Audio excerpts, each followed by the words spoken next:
Where on earth are you? Your child is in serious trouble. One scorching hot day, I screamed over the phone at my son on the other end of the line. His car, which I hadn't noticed until now, was parked in the driveway of my home. Inside the car, which had exceeded 104 degrees Fahrenheit, was my limp 2-year-old grandchild. In this emergency, what could my son and his wife possibly be doing? We're on a family trip right now. But my son answered casually and quickly hung up the phone. And after this, when the unbelievable truth became clear, I made a certain decision. Ever since my husband passed away, I, Jesse Johnson, had been living alone. At 60, I had retired from my job and was enjoying a peaceful life, and the source of my joy was the existence of my son's family, who lived nearby. My 34-year-old son, Ian, had married Becky, who was a year younger than him, and they lived as a family of 4 with their 5-year-old daughter, Lily, and 2-year-old son, Christopher. We had a wonderful relationship, whether they invited me out, or I invited them over for meals. And seeing them so happy gave me energy as well. But then, something happened that began to cast a shadow on their peaceful lives. Mom! Lily finally did it. One Sunday, my son's family came to visit. The moment they stepped inside, Ian, with a cake box in one hand, excitedly lit up with joy. Lily, my granddaughter, had long dreamed of joining the entertainment world and aspired to become an actress. Ian and Becky, supporting her dreams, had registered her with a child talent agency. And now, Lily's hard work had finally paid off. She got chosen for the lead role in a drama. The director is famous, and the actors are all very popular too. She's even been praised as a genius on set.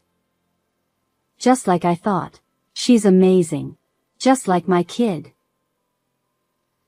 Listening to my son and daughter-in-law's excitement, I felt my heart swell with pride. I knew that my granddaughter had sacrificed playing with her friends to attend daily lessons for her dream.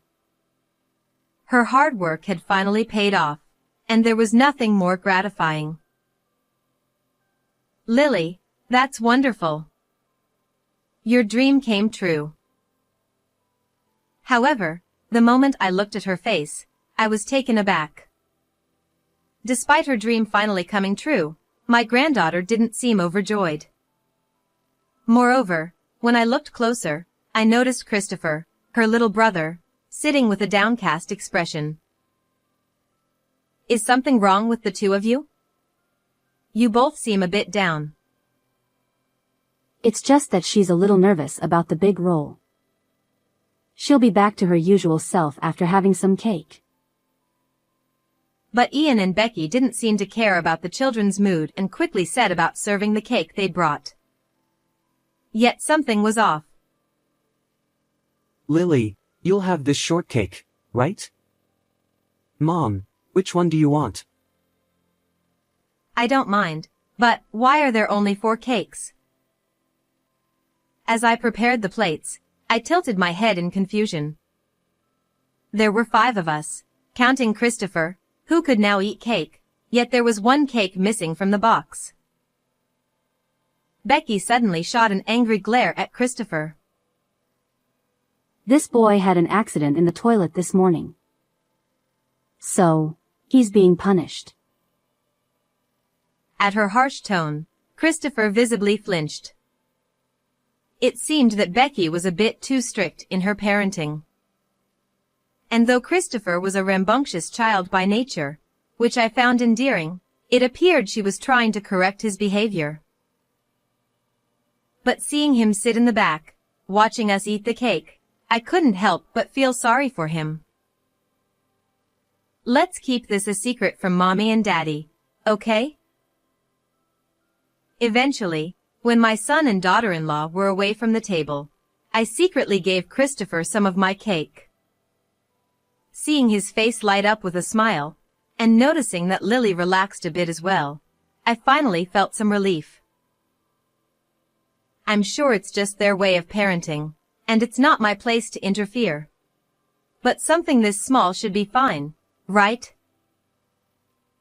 At the time, that's what I thought. However, an event occurred later that changed everything. Lily's success in the drama turned her into a rising star. Naturally, it was something to celebrate, but as her career in entertainment became busier, the family visits to my home became less frequent. I started seeing Lily more often on a screen than in person. Though it made me feel a bit lonely, I told myself it was fine as long as my son's family was doing well. But then, one day, Ian called me unexpectedly. Lily's becoming famous, so we want to get her a kid's cell phone. Could you buy it for her as a gift? Apparently, since she was moving between locations so often, they wanted her to have a way to stay in touch with them and with me. I fully agreed with the idea, but one thing troubled me: Christopher.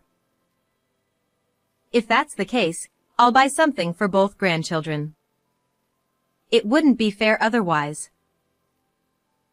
Oh, he doesn't need anything. He's just so spoiled and impossible to handle. At my suggestion, Ian sighed deeply. The difference in his attitude compared to when he talked about Lily left me furrowing my brow. That's a harsh thing to say. Christopher is a good kid too. While it was understandable that their lives had changed so drastically, it didn't mean they could neglect Christopher. He's just so much worse than Lily. And it's all your fault for spoiling him so much. At my comment, Ian's voice suddenly escalated.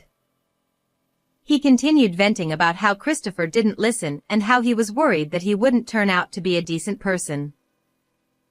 Initially, I was shocked by my son's outburst, but seeing him so on edge filled me with concern. I had never heard him this worked up before. Maybe Ian just isn't used to the new situation yet. I decided it would be best not to press further and agreed to get Lily the phone, but only under the condition that we didn't tell Christopher. I planned to buy something for Christopher later, once Ian had calmed down. I also decided to keep a closer eye on them from then on. But soon after, an incident occurred that flipped my resolve upside down. A few weeks after buying the phone for Lily, on a particularly hot day, I stepped outside, planning to go to the supermarket. That's when I noticed another car parked in my driveway next to mine. It was my son and daughter-in-law's car. Huh? They didn't say they were coming to visit. The engine wasn't running, and no one seemed to be getting out.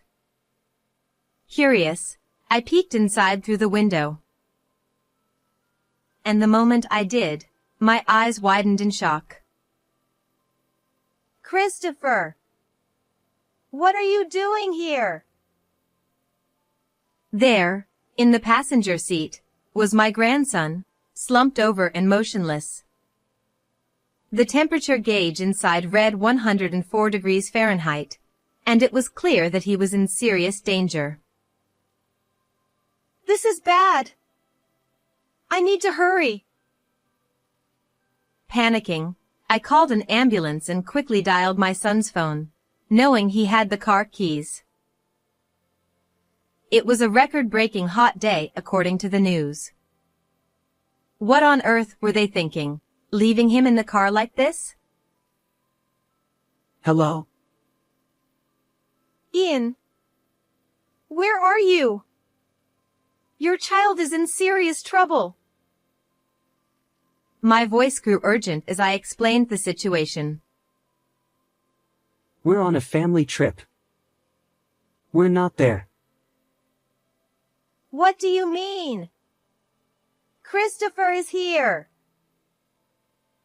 Well, he was being too noisy, so we didn't take him. I dropped him off at your house. You'll figure it out. Unbelievably, my son brushed off my concerns and hung up the phone without a care. Stunned, I was left standing in disbelief. I had thought their strictness with Christopher was out of concern for his future, but this was clearly going too far. What on earth are they thinking? Just then, I received an email that revealed a shocking truth, one that made me unable to contain my anger any longer. The next morning, after the incident, I arrived at a hotel alone. Of course, I wasn't there for pleasure. I had a clear goal after learning the truth. I will never forgive them for this. Clenching my fists, I entered the lobby and saw two familiar figures sitting comfortably. Approaching them, I called out, "What are you two doing here?"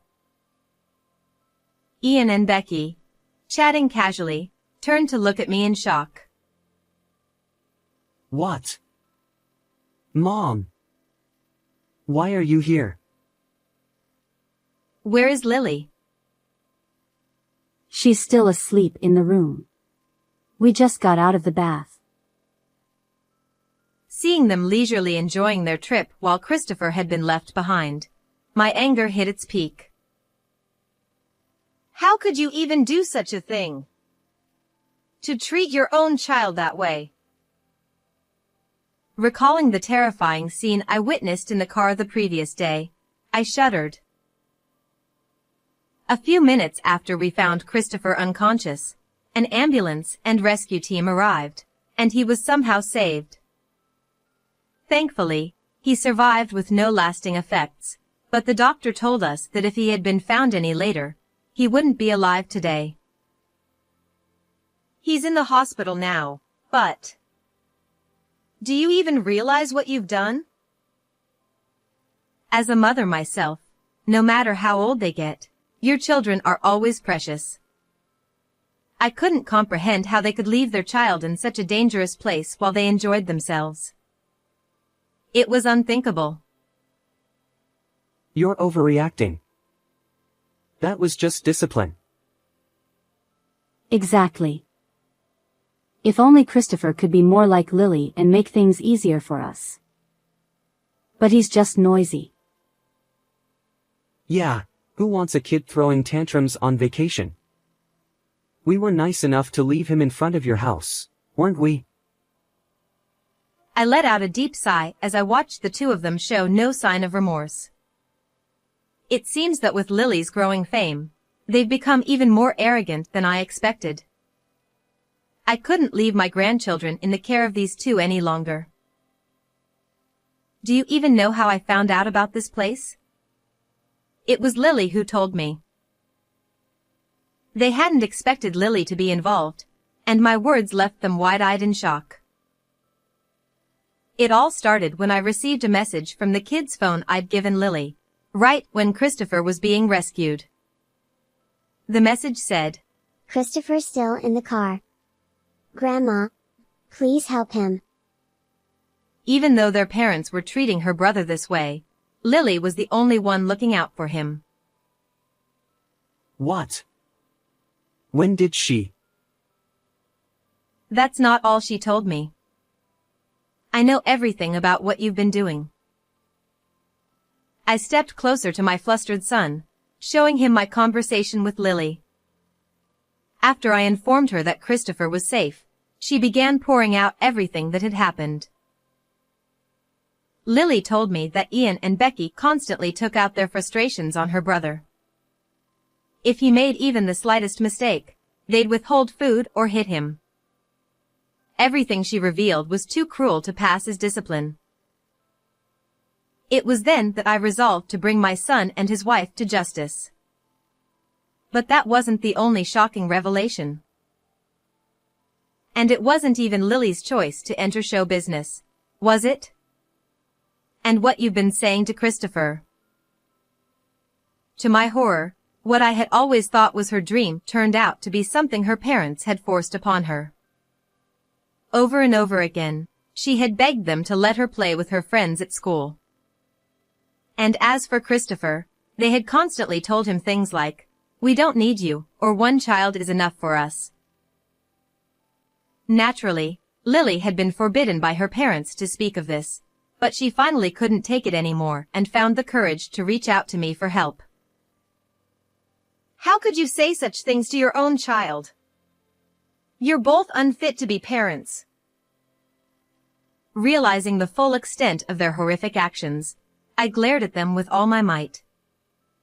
But instead of showing remorse, they exchanged glances and gave the most unsettling smiles.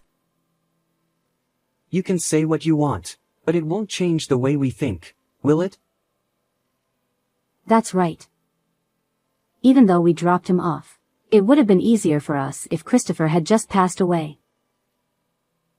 I stared at them in disbelief as they chuckled and carried on their vile conversation. I had already decided not to forgive them the moment Lily reached out to me, but hearing this confirmed that they needed to be properly punished. "I'm sorry to say this, but you'll never see your children again." What? What do you mean by that? Still oblivious to the situation, they looked up at me with careless grins. "The police are on their way, and the story's going public. The world won't stay silent. I've already spoken to all the necessary authorities." At that moment, their faces tightened with fear. What they didn't know was that after realizing they were incapable of raising children, I had reported the entire situation to Child Protective Services, the police, Lily's agency, and even the media. With all these organizations in motion, the story was bound to make headlines soon. And for Ian and Becky, who thrived on public image and fame, the weight of the news hit them hard. What? If that happens, how am I supposed to live? My job. They'll find out. That's right. This whole vacation was paid for with Lily's earnings. Don't take our children from us. The carefree attitude they had just moments ago vanished as they stood up in a panic. I watched them with a mix of pity and disgust. In the end, they had never cared about their children. They only wanted the money, status, and fame. People like them didn't deserve to be parents to my precious grandchildren. Accept your punishment. It's all your own doing. As I delivered these cold words, they finally understood the severity of the situation. Their bodies stiffened, and they slumped over in defeat. Eventually, the truth came out, and my son and his wife were arrested. With Lily's fame, the media swarmed over the story, and soon their faces were plastered all over the news as villains. Even if they get out of prison, they'll spend the rest of their lives with the public pointing fingers at them. As for me, I ended up taking in both grandchildren. Lily has happily retired from show business and now enjoys playing with her friends at school. Christopher, too, seems much more relaxed and peaceful now that he's in a safe environment. As I continue to cherish this time with them, I find renewed strength to carry on. How did you enjoy this story? Don't forget to subscribe to the channel, and I'll see you in the next video.